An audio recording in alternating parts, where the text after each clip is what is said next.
Break के बाद आपका स्वागत है। आइए आपको ले चलते हैं दक्षिण भारत, जहां किसान हल्दी उगाकर माला माल हो रहे हैं।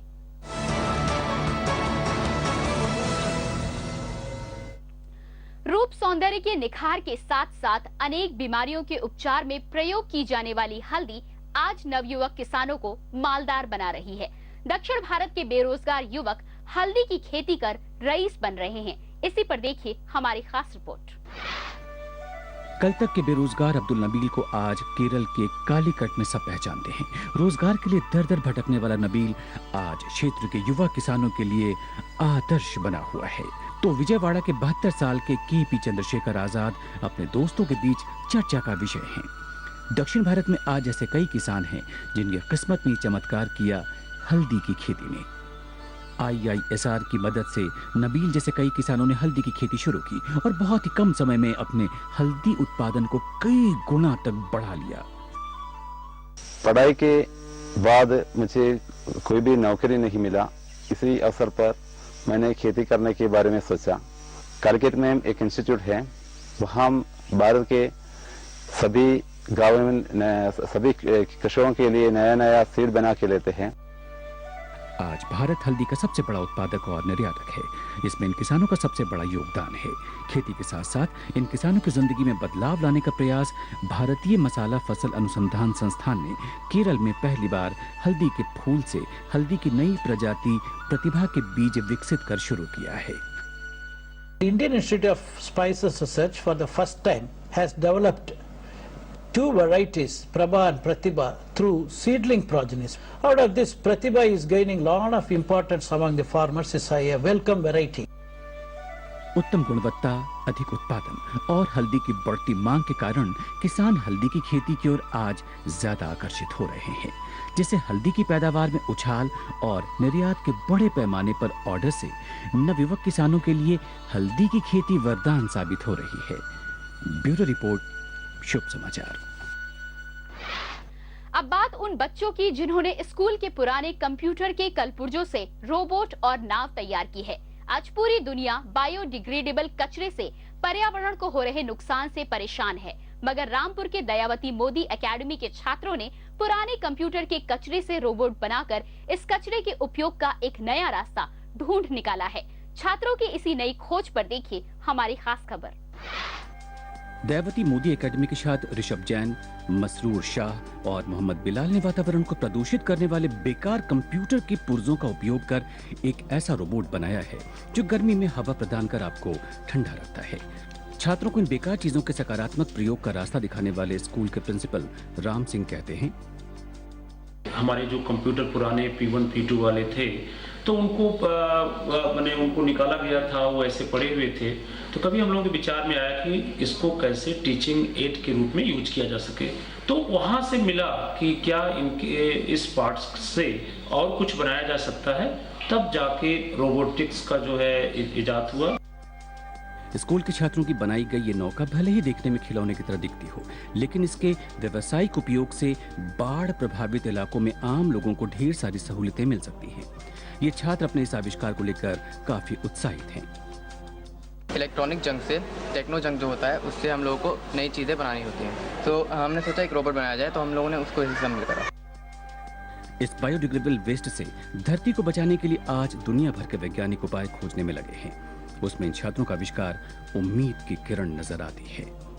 शानू कादरी, शुभ समाचार, रामपुर। 3 साल पहले यानी 26 नवंबर 2008 को दहशतगर्दों ने मुंबई को दहलाकर आतंक फैलाने की नापाक कोशिश की थी। ठीक उसी जगह 27 नवंबर को मुंबई के CST स्टेशन पर मुंबईकर एकजुट हुए और दिखा दिया कि कोई भी दहशतगर्द हमारी एकता और अखंडता को नहीं तोड़ सकता। मुंबई हमले में शहीद हुए लोगों को श्रद्धांजलि देने के लिए मुंबईकर एकत्र हुए और मोहे रंग दे बसंती गीत पर जमकर झूमे।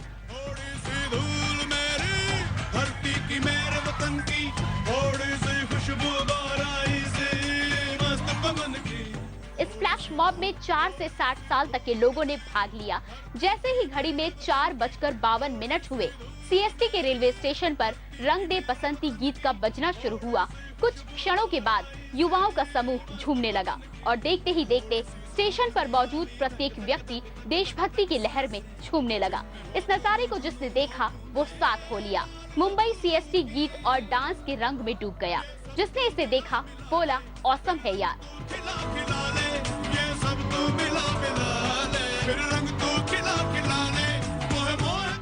इस इवेंट की सफलता का पूरा क्रेडिट 23 साल की शोनेन कोठारी को जाता है, जिन्होंने लंदन में हार्वर्ड की पढ़ाई के दौरान इस तरह के कला के आंदोलन होते हुए देखे थे। शोनेन भी भारत में ऐसा करना चाहती थी और मुंबई में उन्होंने इसे कर दिखाया। शुरुआत में 20 दोस्तों के साथ अपने इस आइडिया को शेयर किया और इस मुहिम को आगे बढ़ाया। शोनेन कोठारी ने इस पूरे इवेंट को ऑर्गेनाइज करने के लिए अपनी जेब से पैसे खर्च किए। इस आयोजन में सीएसटी पर रंग दे बसंती गीत पर झूमते लोगों को देखकर ऐसा लग रहा था मानो मुंबई मनोरंजन और कला के दम पर आतंक को अपने अंदाज में जवाब दे रही हो। ब्यूरो रिपोर्ट, शुभ समाचार। कोलावेरी डी भारत का सबसे ज्यादा लोकप्रिय गाना बन गया है। आने वाली तमिल फिल्म 3 के गाने कोलावेरी डी ने लोकप्रियता के सारे रिकॉर्ड तोड़ दिए हैं। सोशल नेटवर्किंग साइट से लेकर मोबाइल वर्ल्ड तक इस गाने की धूम है, जिसे देखकर तो यही कहा जा सकता है कि संगीत के मामले में उत्तर और दक्षिण के फासले मिट रहे हैं। इसी पर देखिए हमारी खास रिपोर्ट। कोलावेरी डी के वीडियो को 16 नवंबर को YouTube पर शेयर किया गया और अब तक इसे 1 करोड़ से ज्यादा लोग देख चुके हैं। ये अपने आप में एक रिकॉर्ड है। इसके साथ ही फेसबुक पर 50,000 से ज्यादा लोग इस पर कमेंट कर चुके हैं और यूथ में तो इस गाने की बोल खासा लोकप्रिय हो रहे हैं।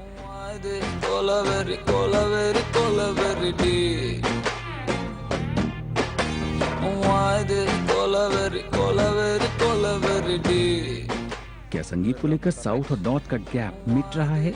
इस बात को समझने के लिए हमें 1 दशक पीछे जाना पड़ेगा। दरअसल ये पहला तमिल गाना नहीं है जिसने उत्तर भारतीयों का ध्यान खींचा है। इससे पहले सन 1992 में चिन्ना चिन्ना आशय वो पहला तमिल गाना है जिसने नॉर्थ में लोगों को आकर्षित किया था। चिन्ना चिन्ना आशय, सिरगड़िकुम आशय, मुत्तु मुत्तु आशय। यही नहीं, उत्तर और दक्षिण भारत के कई ऐसे कलाकार हैं जिन्हें दोनों ही क्षेत्रों में समान रूप से सुना जाता है। और आज तो संगीत ने राज्य क्या, देश और दुनिया तक के फासलों को मिटा दिया है। यही वजह है कि एकॉन जैसे इंटरनेशनल फिल्म सिंगर राव 1 के हिंदी गानों में अपनी आवाज देते हुए नजर आते हैं।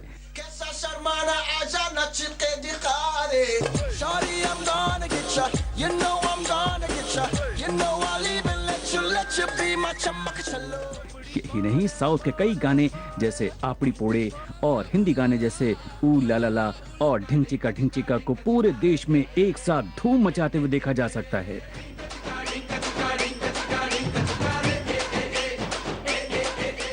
इन तमाम गानों की लोकप्रियता देखकर तो यही कहा जा सकता है कि संगीत के मामले में भाषा को लेकर क्षेत्रीय फासले मिटाने की 1 दशक पहले शुरू हुई कोशिशें अब रफ्तार पकड़ती नजर आ रही हैं और आने वाले समय में ये और कामयाब जरूर होंगी। ब्यूरो रिपोर्ट, शुभ समाचार। और अब एक नजर में देखते हैं कुछ पॉजिटिव खबरें संक्षेप में। नक्सल प्रभावित इलाकों में तैनात केंद्रीय बलों के जवानों के जोखिम भत्ते में 30% का इजाफा किया गया है। गृह मंत्रालय के इस फैसले से केंद्रीय रिजर्व पुलिस बल, बीएसएफ, आईटीबीपी और सीआईएसएफ के जवानों को फायदा होगा, जो विषम परिस्थितियों में नक्सल प्रभावित क्षेत्रों में तैनात रहते हैं। जोखिम भत्ते में बढ़ोतरी के बाद अर्धसैनिक बलों के कमांडिंग ऑफिसर यानी सीईओ को अब हर महीने 7,800 रुपए बतौर जोखिम भत्ता मिलेंगे, जबकि पहले ये रकम 6,000 रुपए थी। इसी तरह गृह मंत्रालय के इस फैसले के बाद डिप्टी कमांडेंट को 6,600, सहायक कमांडेंट को 6,300 रुपए प्रति माह मिलेंगे। ये योजना नक्सल प्रभावित 35 जिलों में तैनाती के लिए है। टोल प्लाजा पर इलेक्ट्रॉनिक टोल कलेक्शन यानी ईटीसी की प्रस्तावित योजना आगामी 3 महीनों के अंदर शुरू हो जाएगी। अब टोल प्लाजा पर इलेक्ट्रॉनिक टैग युक्त वाहन से टोल शुल्क का भुगतान रेडियो फ्रीक्वेंस आइडेंटिफिकेशन तकनीक से अपने आप होगा। इससे करीब 1200 करोड़ रुपए तक के ईंधन की सालाना बचत होगी और लंबे जाम से लोगों को निजात मिलेगी।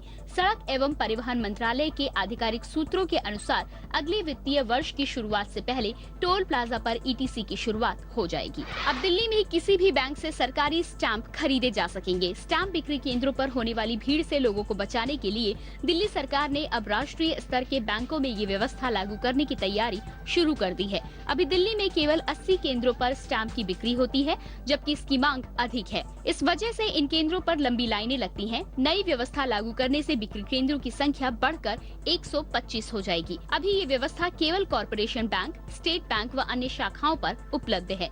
दिल्ली के मंडलायुक्त विजय देव ने बताया कि इस व्यवस्था के लिए प्रक्रिया चल रही है और जनवरी से इसे लागू किए जाने की योजना है। इसके अतिरिक्त लोगों को भविष्य में ई स्टैम्प भी उपलब्ध कराया जाएगा, जिस पर राजस्व विभाग काम कर रहा है।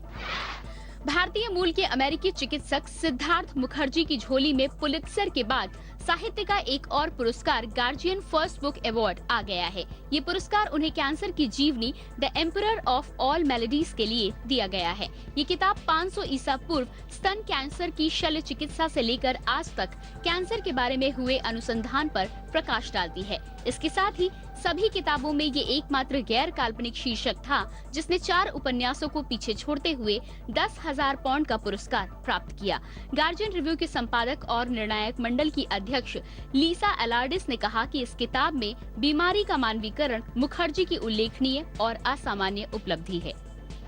अमेरिका की एक वीडियो गेम कंपनी ने आईआईटी मद्रास के कंप्यूटर साइंस के 3 छात्रों को सालाना $1.27 लाख यानी करीब 69.87 लाख रुपए का वेतन पैकेज दिया है, जो कि संस्थान के किसी छात्र को दिया गया अब तक का सबसे बड़ा पैकेज है। इसके साथ ही सोशल नेटवर्किंग साइट फेसबुक ने भी 5 छात्रों को $1.25 लाख करीब 63.75 लाख के पैकेज पर नियुक्त किया है, जबकि गूगल ने 4 छात्रों को $1 लाख लगभग 51 लाख के सालाना पैकेज पर रखा है।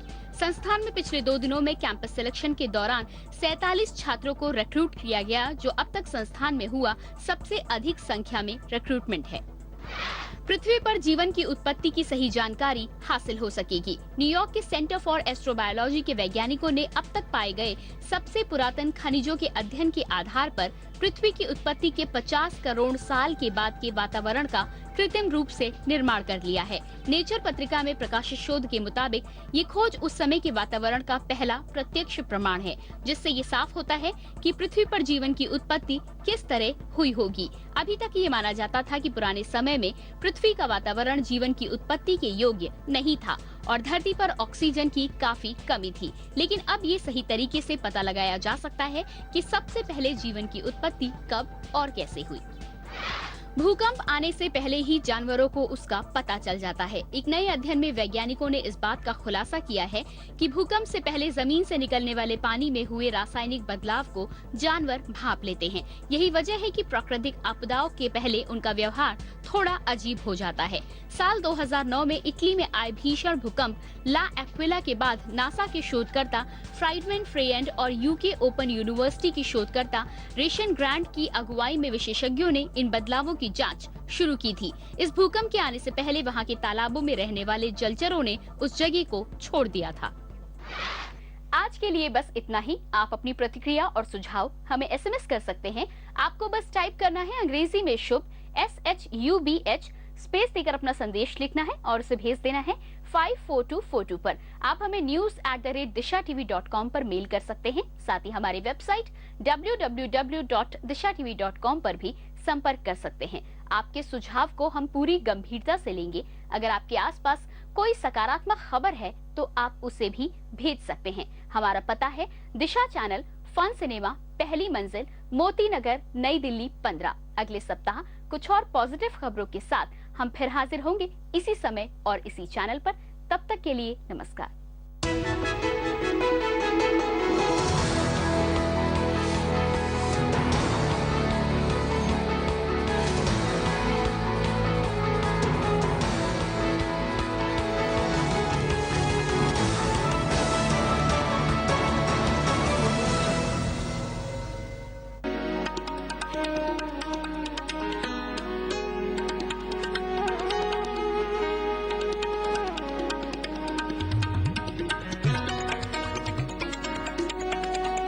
आप देख रहे हैं दिशा चैनल।